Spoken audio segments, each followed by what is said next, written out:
know what time it is, man.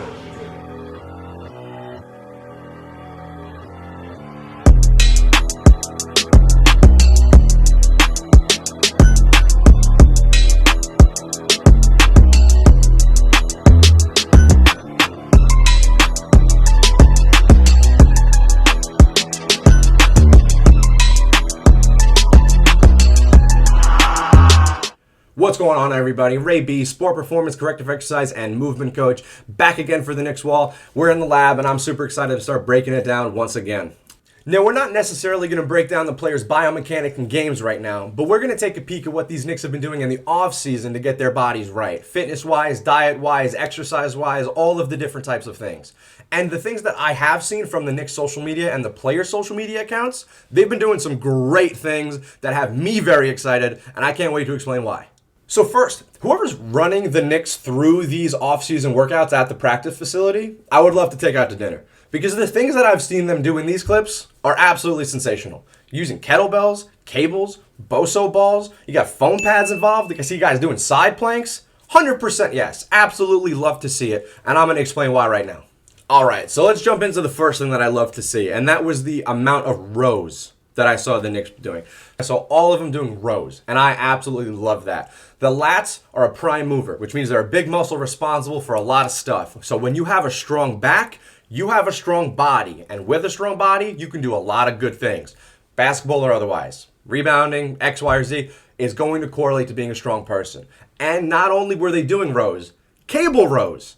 That's incredible. Now, using cables, it allows for less stress on the joints, and this close to the season, we want to try to eliminate as much stress as we possibly can from their joints. Dumbbell rows are great. They will get you strong, and there's nothing really wrong with them at all. There's just a little bit more stress on the joints when you're doing them with dumbbells because you're using more stabilization muscles. Again, not a huge deal, just a little bit of a nitpick, but the cable rows, yes. When you're trying to box somebody out for a rebound, that's going to be your rear delt, your teres major, your teres minor, and your lats. Now, when you're rowing, you are building those muscles to be big, strong, and powerful. I loved to see the amount of rows. In my opinion, you can never do enough rows. And to see them doing them with cables, nevertheless, to keep their joints safe, chef's kiss, love to see it. So let's move it from the lats down just a little bit to the core. I saw Quentin Grimes doing a side plank on a foam pad holding a cable row. That was music to my eyes, okay? That was incredible to see. It's activating, I'm not going to name all the muscles in the core right now, we don't have enough time, but it's activating the entire core and it's activating the lat, which is supremely important when you want stability through functional planes of movement like the transverse and things like that, like we've talked about. Now, in the offseason, his coach Ben Perkins down in Houston was talking about how Grimes would love to try to be a little bit more of a paint scorer and a paint person this year. This is perfect for that because you will not be productive in the paint at all if you have a weak core. It was fantastic to see him doing that. There are a plethora of reasons that I can go into about why the core is so important to be functional and strong and stable when you're trying to be in the paint, but the biggest one is it's going to prevent injury. Okay? When you have a strong core and you're trying to move through guys that are 6'5 plus trying to take the ball away from you, you better have a strong core or else you are not going to make it through the season healthy at all. I also saw Hartenstein doing a kneeling single-legged foam pad raise, and that was incredible to see because that's functional core stability. That's not sit-ups. That's not some boxer doing a sit-up and getting punched in the stomach. That's the type of core work that is going to translate to basketball. Basketball-specific off-season workouts. Again, I got to take this trainer out to dinner once. And just to hit the nail really quickly one more time, if you are not doing functional core stability, you are not going to translate to the court the way that you're supposed to. Yeah, cool, you can do 10,000 sit-ups. But if you're kneeling on a foam pad holding a kettlebell at a 90-degree angle, you are forced to utilize so many more stabilization and core muscles that is going to make it that when you translate to the court, they're going to be there for you, and you can rely on them, and you could be strong in the paint, and you could rip down those boards. It is fantastic to see them doing this specific type of core work. I love it. If you've made it this far in the video, you have probably realized that I am absolutely obsessed with foam pads. And you are correct. I love foam pads. The reason I love foam pads so much is because it promotes stability and mobility in all of the joints and in the core itself. So, seeing a kneeling isolated kettlebell functional core movement like Hartenstein was doing, that's going to require you to use your core to stabilize yourself. Now, on a foam pad, that becomes more difficult. He's a professional athlete. He can handle it. Seeing an athlete like Grimes doing a side plank on a foam pad, that's going to require a little bit more of a recruitment from the core to stabilize him overall than if it was just on the floor. Seeing the kneeling landmine presses that were being done were incredible to see, because that's going to make you have to stabilize your core while you're trying to move the barbell. Foam pads overall are going to do several things. Above all else, they're going to build stability in the core and in the joint that you're kneeling or on at all, and they're going to keep you safe so that you're not in pain while you're doing the movement. I love foam pads. If you can get a foam pad, get a foam pad. I have a billion. I love foam pads. Say foam pad again, bro. Okay, so now let's get into the power phase of the training that I've seen these guys do. So let's just start with Jalen Brunson and his side medicine ball wall slams. That's power 101, and it is basketball-specific movement. Him taking that medicine ball and then rotating through that transverse side-to-side plane and ripping the medicine ball, that's going to build a very powerful, strong core, and it's going to translate to the court. Now, when you're doing power work like that, typically you're doing very low reps at a very hard, intense rate, okay? So you're not going to do that for 12 reps for 4 sets or anything like that. Brunson's going in there, he's taking that medicine ball, and he is whipping that thing against the wall 3 or 4 times, taking a bit of a breather, and getting right back into it. That's going to be basketball specific, so that when he's in there and he's looking to make a pass to the side, it's going to feel like air, amongst other things, but the passing is going to be fluid and great and strong, which is why we love to see that. Another use of the med ball that I loved to see was from Deuce. He was doing kneeling, again, on a foam pad, overhead side medicine ball slams. Almost said dumbbell. Now, that's super incredible, too. Again, it's going to translate to basketball very well, and it's relying on his core to stabilize his entire body. The foam pad just makes it a little bit more difficult. Fantastic power, explosive movement from Deuce right there. Again, he's not doing that 12 to 15 times for sets of 4. He's getting in and out of there, doing big, strong slams, 4, 5, 6 times at the max, taking a little bit of break, and then doing it again. That's power training, and that's going to translate great. Now, something else that I saw were called landmine presses. That's when I saw Grimes having the barbell, and then he's pushing the barbell. Now, you may have seen these before with people jerking the bar up and doing like a split stance. Those are landmine presses. They're just doing it a little bit differently than what we saw Grimes doing them. Kneeling landmine presses are great. They're engaging the core, they're working the triceps, they're working the deltoids, they're working the chest muscles, they're working the glutes, believe it or not. And again, he was on the foam pad, so it's making the core have to work.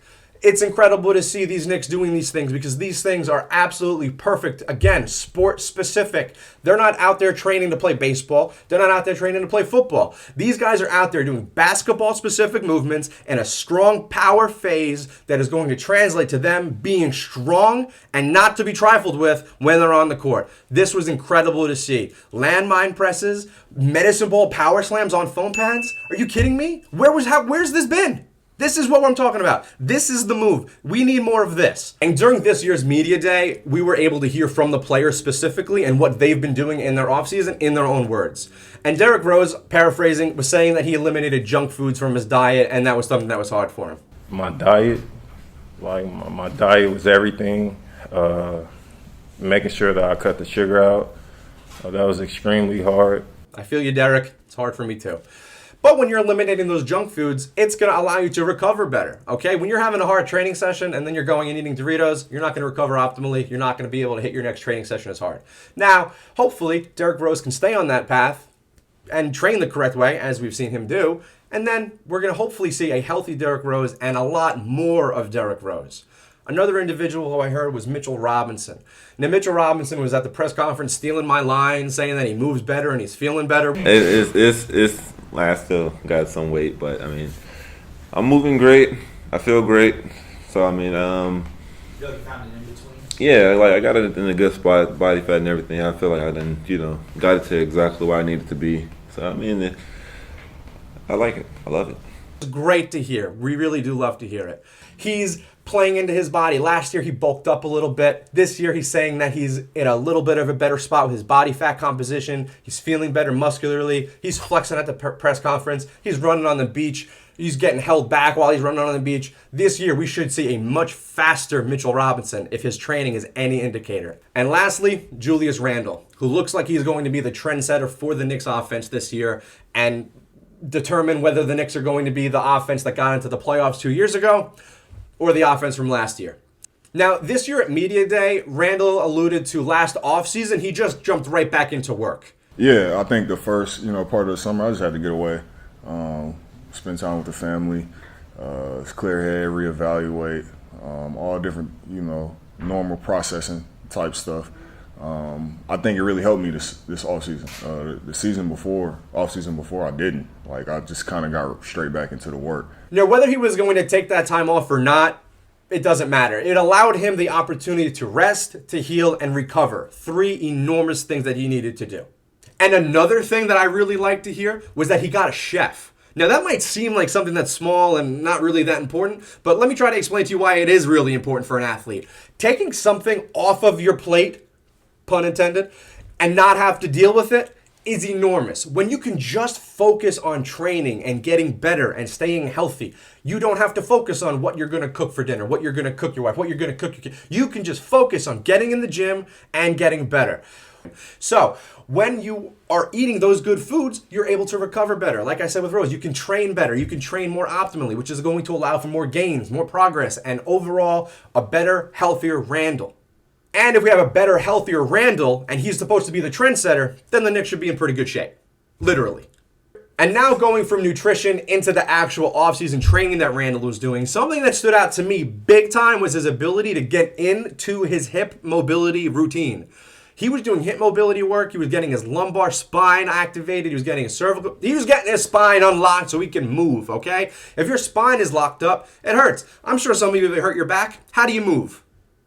Exactly. So when Randle's doing all of these hip openers and hip mobility work and all of these different things, whether it's to a DJ Khaled song or not, he is going to be functional and able to move. And if we expect him to be the trail setter, the trailblazer, the trendsetter, the pacemaker, the focal point, the bullweather of the Knicks offense, it was a perfect thing to see because a healthy Randle is a strong Knicks, whether we like it or not.